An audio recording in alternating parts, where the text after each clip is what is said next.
हम सबसे इम्पोर्टेंट बात है, कोई भी अगर ओरचाट या बगीचा लगाता है तो उसके लिए सबसे इम्पोर्टेंट बात है कि उसको आमदनी कितनी मिलती है। 120 से 150 के लगभग समथिंग जाती है प्रति किलो के हिसाब से। प्रति किलो के हिसाब से। अच्छा। सूखी जाती है और गिली जाती है 20-25 रुपए किलो प्रति के हिसाब। फली की रेट है 80 से 90 प्लस मिल जाते हैं, भाव अच्छा मिल जाता है फली का। और सूखी फली जो रह जाती है उसका हम बीज तैयार कर लेते हैं। नमस्कार किसान साथियों, मैं डॉक्टर जयपाल यादव, किसान क्लब के ऑनलाइन प्लेटफॉर्म पर आप सभी का हार्दिक स्वागत है।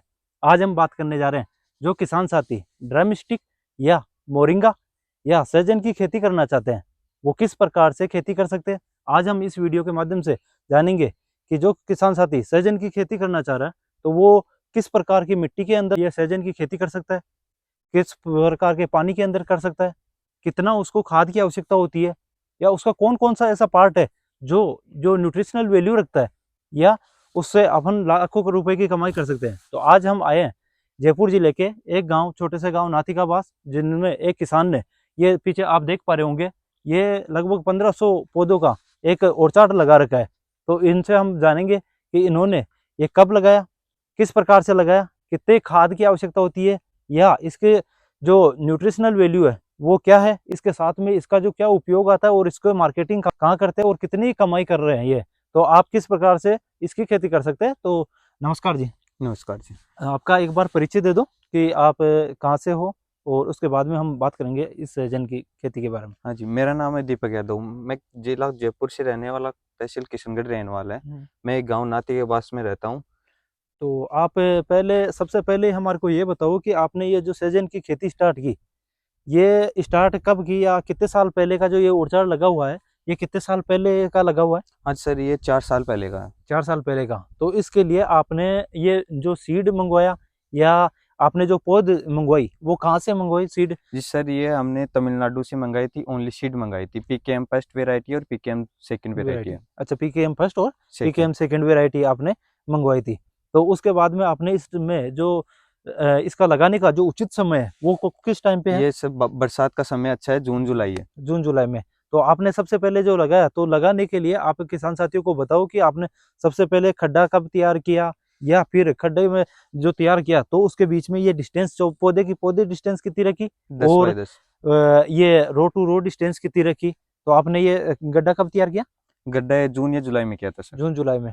और ये इसकी डिस्टेंस कितनी रखी। 10 बाई 10 है।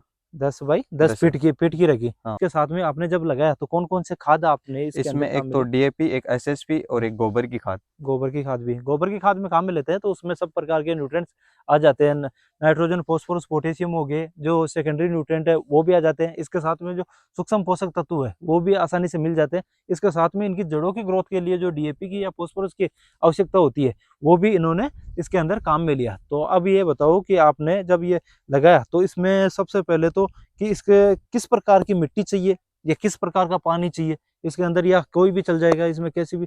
देखो सर, इसमें दोमट मिट्टी भी अच्छी रहती है, बरानी मिट्टी जैसे कोई भी मिट्टी इसमें अच्छी रहती है, कोई दिक्कत नहीं आती सर। हाँ। इसमें पानी जैसे मीठा भी चल जाता है, खारा भी चल जाता है। जैसे हमारा इसमें 10 ईसी का पानी चल रहा है, इसमें कोई दिक्कत नहीं आ रही, अच्छी 10 सी। सीसी का पानी होता है, मतलब बहुत ज्यादा खारा पानी होता है, उसके अंदर भी इसकी हम खेती कर सकते हैं आसानी से।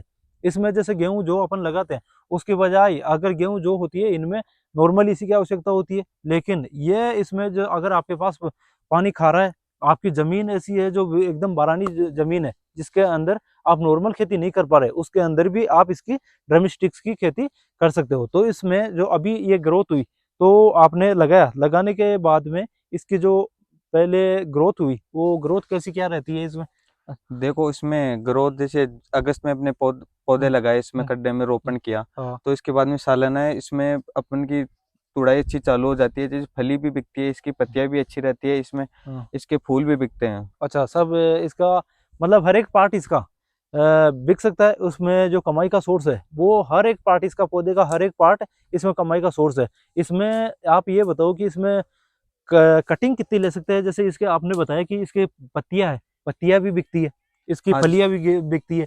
तो हम बात करें इसमें फलियां किस समय आती है, मतलब जो लगाने के कितने साल बाद में या कितने महीनों के बाद में इसमें फलियां स्टार्ट हो जाती है। जैसे फलियां तो सालाने से स्टार्ट होती है, ये लगभग सर्दियों के टाइम, लगभग सर्दियों के टाइम स्टार्ट हो जाती है। लगभग 1 साल लगती है। लगती है। अच्छा, और अगर हम कटिंग बेचना चाहे कोई, अगर ये है कि इनकी जो पत्तियां है, पत्तियां बेचना चाहिए तो पत्तियां साल में कितनी बार ये बेच सकता है? पत्तियां सालाने में 3 बार बिकती है। तो 3 बार कटिंग ले सकते हैं इसकी। तो हम जैसे कोई किसान साथी लेना चाहता है तो कटिंग कब कब ले सकता है जैसे कि नॉर्मली?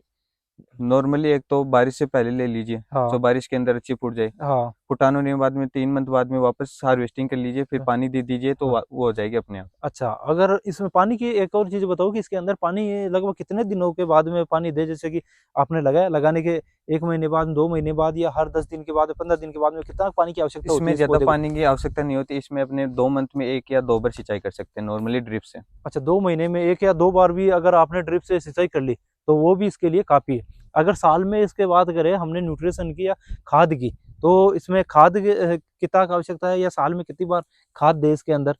इसमें नॉर्मली 2 बार खाद चलता है, एक तो बारिश के समय, एक हुँ, बारिश के बाद में। अच्छा, तो उसमें खाद में क्या-क्या आप काम में लेते हो लगभग? इसमें हुँ, डीएपी, एसएसपी पानी में हुँ। यूरिया के साथ चला देते हैं। अच्छा, यूरिया और यूरिया डाल सकते हैं और बाकी आप गोबर की खाद ये जो वर्मी कंपोस्ट होता है, ये ऑर्गेनिक भी आप इसके अंदर काम में ले सकते हैं। तो इसके हर एक पत्ती भी इसकी बिक जाती है हाँ जी। और हम बात करें इनकी फलियाँ बिक जाती है। कोई अगर फलियाँ बेचना चाहे तो फलियाँ साल में कितनी बार बेच सकता है?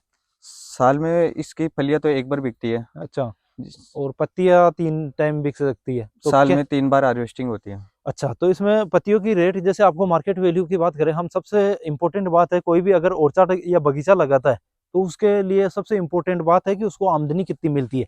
मतलब उसको साल में इस अगर 1 हेक्टेयर के अंदर इन्होंने 1.5 हेक्टेयर के अंदर लगा रखा है।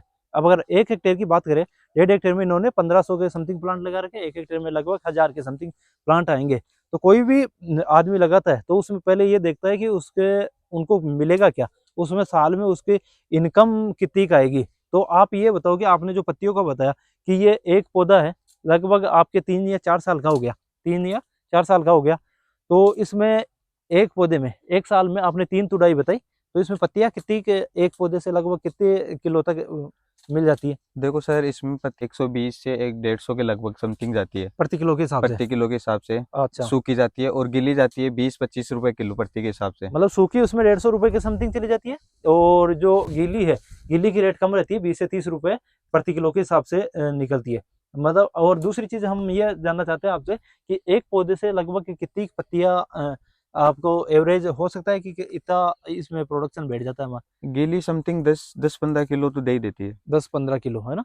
और सूखी बात करें तो इसमें सूखी ड्राई तो 5 किलो की समथिंग पे। इसमें लगभग आधे से भी कम वेट रह जाता है जब। तो जैसे कि बात करें हमने एक पौधा ही अगर आपके 3 या 4 किलो अगर साल का 5 किलो के समथिंग एवरेज माने हम 5 किलो भी अगर पत्तियाँ दे रहा है, ओनली पत्तियाँ, इसके साथ में इसकी हम बात कर रहे हैं फली की, तो फली की तो अलग रेट है, फली हाँ की क्या जी, रेट है?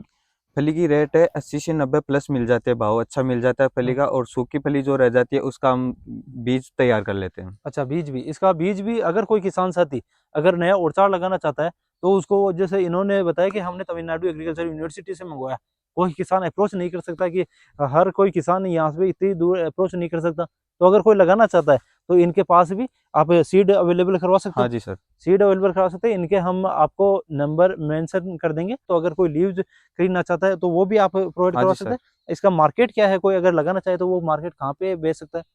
मार्केट जैसे लोकल मंडियों में चला जाता है, चौमू मंडी में भी जा सकती है, मुआना जयपुर मंडी में भी जा अच्छा, सकती है। अच्छा, मतलब लोकल आप मंडियों में बेच सकते हैं या फिर डायरेक्ट कस्टमर से भी है कॉन्टैक्ट? कस्टमर से भी यहाँ कॉन्टेक्ट है। अच्छा, तो इस प्रकार से आप इसमें एक एवरेज बता दो कि लगभग जैसे 1 हेक्टेयर में कोई 1000 पौधों में लगाना चाहता है, तो उनमें साल का प्रति साल का जैसे कितनी की इनकम प्राप्त कर सकता है वो? सालन में आराम से 1 लाख प्लस बैठ ही जाता है, खर्चा पानी निकाल के। अच्छा, खर्चा पानी निकाल के इसमें 1 लाख से प्लस अगर आपके पास बिल्कुल बारानी ज़मीन है, ये बिल्कुल खारा पानी है, जिसके अंदर कोई भी खेती नहीं हो रही, उसमें 1 हेक्टेयर में 1 लाख से प्लस इसमें केवल पत्तियाँ-पत्तियाँ बेच के या जो आपने इनकी बात करें ये अलग है, चाहे आप सीड अगर बेचना चाहते हो, तो उनका भी अच्छी रेट मिल जाएगी। आप अगर जो फली है, फली बेचना चाहते हो, तो भी उनकी अलग रेट मिल जाएगी। इसके साथ में इन्होंने देखो बहुत अच्छा सिस्टम कर रखा है, जैसे कि ये पौधे लगा रखे हैं, पौधों के बीच में देखो ये इन्होंने जो हमारे बीच में जो क्रॉप होती है, जैसे सरसों की क्रॉप अभी सरसों की है, सरसों की लगा रखी है। अभी मैंने उस साइड देखा, उस साइड ग्वारफली की लगा रखी है। जैसे कि इंटरक्रॉपिंग कर सकते हैं इसके अंदर आसानी से, इसमें कोई दिक्कत नहीं है। इसमें जो हम अगर आपके कोई खेती कर रहे हो पहले से, तो आप वो खेती भी इसके साथ में ले सकते हो, मतलब आपके एक्स्ट्रा इनकम है, ये एक्स्ट्रा इनकम है। तो इस प्रकार से आप खेती कर सकते हो। सर ने एक और लास्ट में कई साथियों का एक डाउट होगा कि इसके अंदर कौन कौन से ऐसे, आपको 4 साल होगी तो 4 साल में आपको अनुभव हो गया होगा कि इसमें कौन से कीड़े लगते हैं या कौन से डिजीज लगते हैं, या ये बिल्कुल ऐसा सीधा है कि उनमें कोई कीड़े नहीं लगते या रोग नहीं लगता। इसमें वजह से तो कोई रोग नहीं लगता, बारिश के समय एक थोड़ा नॉर्मल स्प्रे होता है बस, अच्छा, वैसे कोई रोग इसमें है नहीं। रोग नहीं है, नए कोई इंसेक्ट लगते हैं। नो। तो इस प्रकार से मतलब ये बिल्कुल एकदम रेजिस्टेंट प्लांट होता है, उस प्रकार का ये प्लांट है। इसमें आप अच्छे से आमदनी कमा सकते हो। अगर कोई किसान साथी लगाना चाहता है तो वो इन किसान साथी से आप संपर्क करके और आप ये लगा सकते हो। और चार्ट अगर वीडियो अच्छा लगे तो वीडियो को ज़्यादा से ज़्यादा लाइक करें, ज़्यादा से ज़्यादा किसानों तक शेयर करें। धन्यवाद साथियों।